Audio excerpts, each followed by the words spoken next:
I've got a bit of a interesting, hopefully interesting presentation this morning. There's about 3 presentations in one, so I'll try and run through it. So it's around the thesis really that for the next 10 years, I think hardware is the new software, and particularly in the Hunter.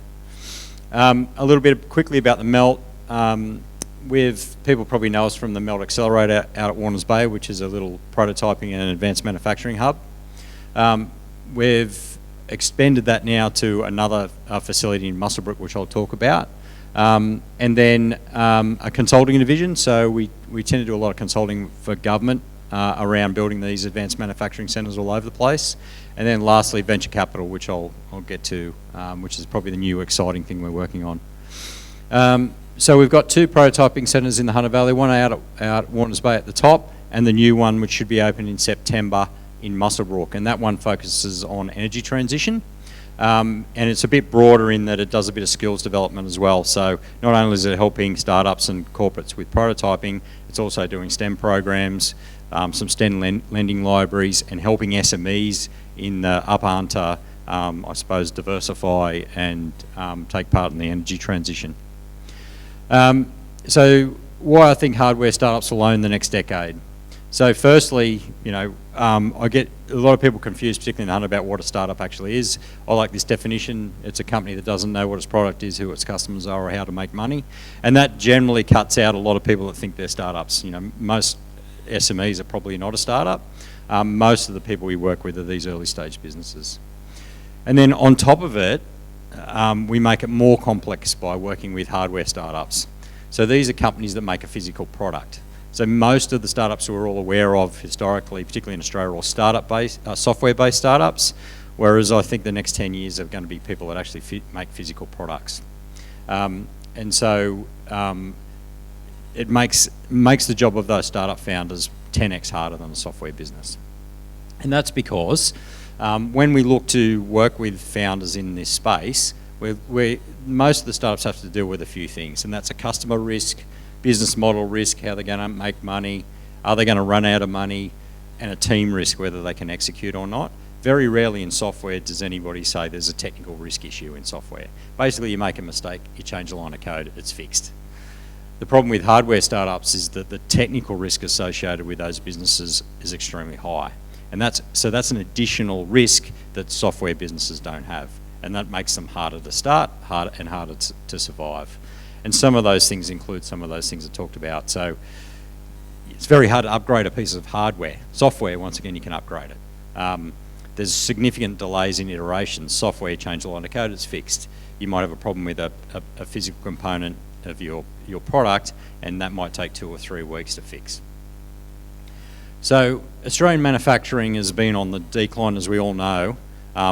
Every time I go back to this, I think it's a 20, 30-year problem. Well, it's sort of a 1965 onward problem. So we're sort of 60 years and going backwards in Australian manufacturing.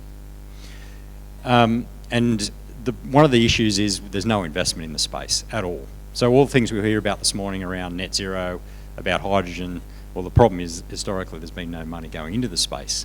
And so this is the list of the amount of funding that's going into early stage capital in Australia for the last 10 years. You can see, particularly in the last 5 years, there's been quite a ramp up of that amount of money that's going into early stage businesses.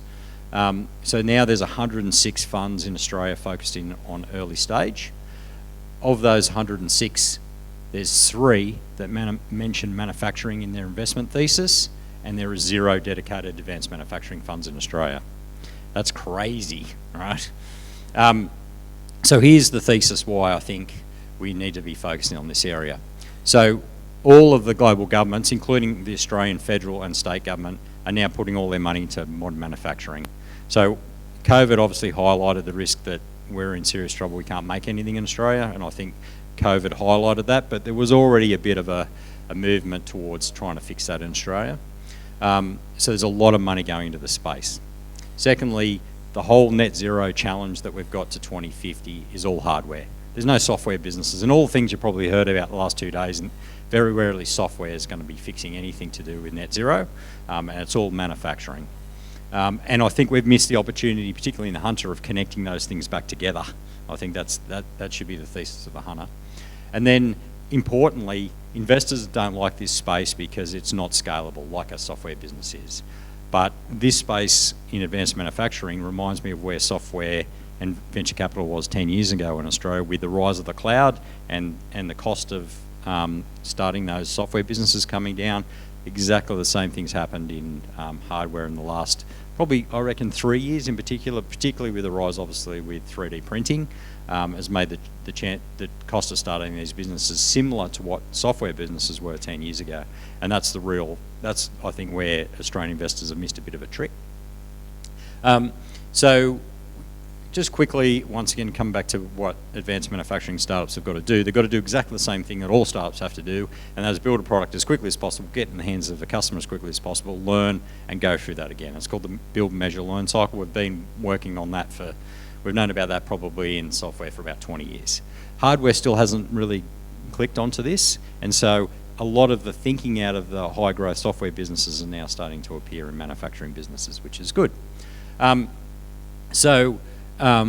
In terms of some of those things that we can now add, we've got this concept of design for X, or design for excellence. So there's sort of now a process for actually getting these products built and quickly to the market. The cost of industrial designs come down a lot, and there's a lot of improved software and modelling. In terms of prototyping, 3D printers have made the massive difference. And there's a significant amount of facilities that allow a startup to actually build a prototype very quickly, like the Melt, but there's others obviously appearing all the time. And just the speed of getting that to market and the cost reductions that we see probably, honestly, every 6 months now means that you can actually operate in this space.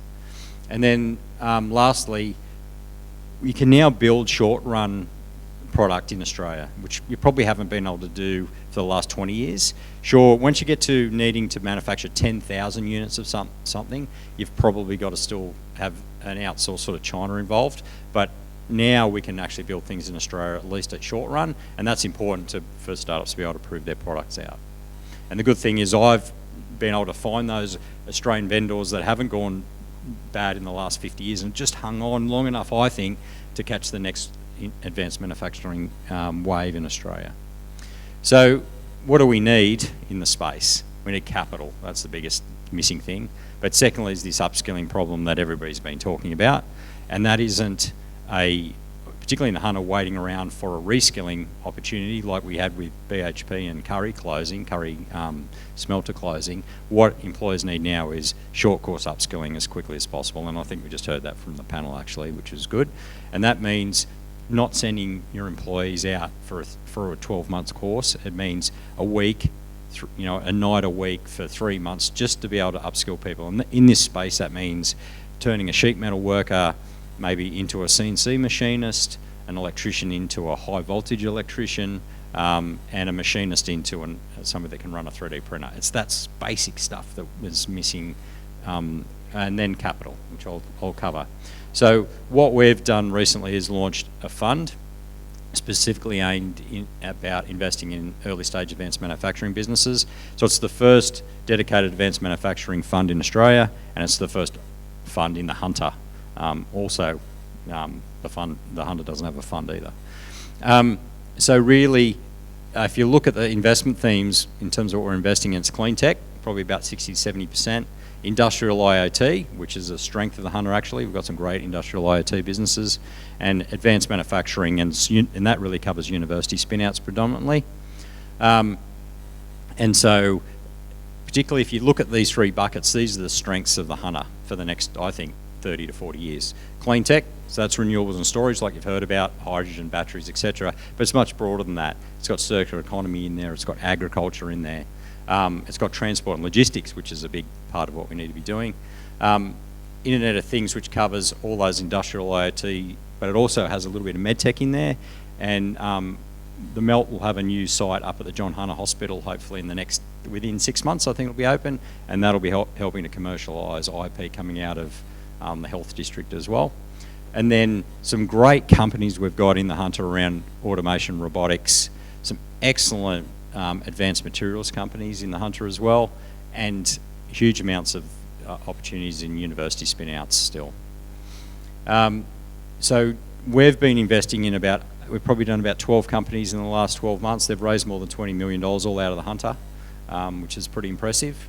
The good thing about them is 60% of them are impact investments and aligned to UN sustainability goals. And here's a couple of examples that I thought I'd rush through just to get to, so everybody sort of probably wants to take a photo of these in 10 years' time. They can say, oh, I remember before these came. Yeah, so I think MGA Thermal, which is the new sort of poster child, I think, of clean tech in the Hunter. They make thermal bricks, thermal batteries. They've just moved out of a very small manufacturing plant up to where Forjax used to build the mine hunters up at Tomago, so really sort of reclaiming a bit of our history, I think, in manufacturing. They're aiming to make 2,000 to 3,000 of these bricks a day up there. Owns a ag tech startup, spin out of Newcastle University. They make handheld analyzers for grain and also soil carbon, which is obviously very topical at the moment.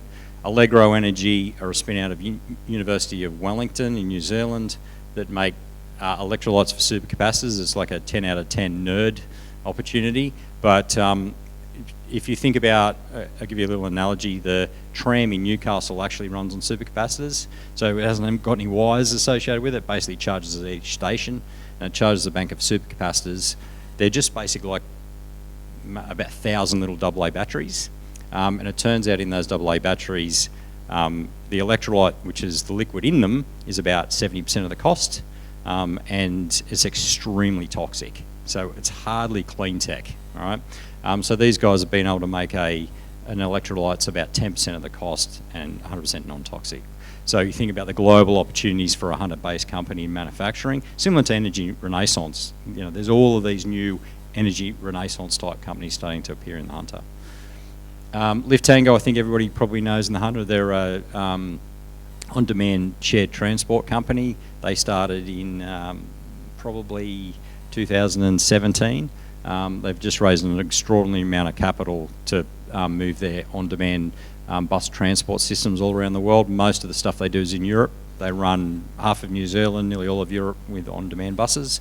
They started in Newcastle and switched in, I think most people are aware of, a clean tech startup in Newcastle that does virtual power plants and microgrids. So here's 5 just very quick examples. There's probably another 10 of those in the Hunter. And this is where the next wave's coming from. So while we're waiting for the hydrogen plants to pop up in 2025, 2040, all these companies are probably filling the gap in the meantime. Okay, so that's me. Any questions? Smashed it.